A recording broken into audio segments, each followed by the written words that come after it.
কোরবানির পশুর হাটের পাশাপাশি রান্নার মূল উপকরণ মশলার বাজারেও ভিড় বাড়ছে ক্রেতাদের।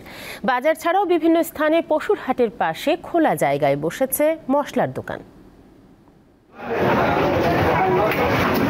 সাভারের নামাবাজার ও আশুলিয়ার বাইপাইলের পাইকারি মশলার বাজারে ক্রেতাদের ভিড়। তারা বলছেন দাম বেড়েছে এলাচ, জিরা, লবঙ্গ, পেঁয়াজ, রসুন, আদা, মরিচ, হলুদ, ধনিয়া সহ সব ধরনের মশলার। আমদানি খরচ বেশি হওয়ায় মশলার দাম বেড়েছে বলে দাবি ব্যবসায়ীদের। জিরা, এলাচ, দারচিনি সবই দাম বেশি।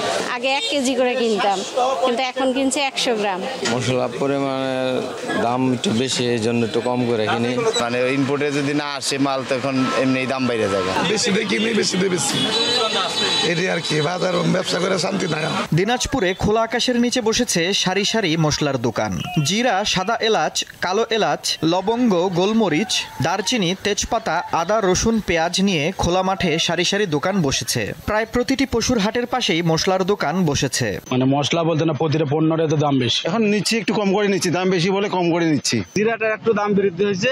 জিরার আগে ছিল 300 টাকা কেজি, এখন 350 টাকা কেজি। পটুয়াখালীর বাজারগুলোতে বাড়তি দামে মশলা বিক্রির অভিযোগ ক্রেতাদের। বিক্রেতারা জানান, পাইকারিতে বেশি দামে ক্রয়ের কারণেই বিক্রি করতে হচ্ছে বেশি দামে। ঈদ উপলক্ষে এই ময় মশলা এত দাম বাড়ছে, আমাদের মতো মানুষ কিনে খাওয়া দুষ্কর। পাইকারি যেরকম বেশি দামে কেনায় ওরকম আর বেশি দাম বেশি।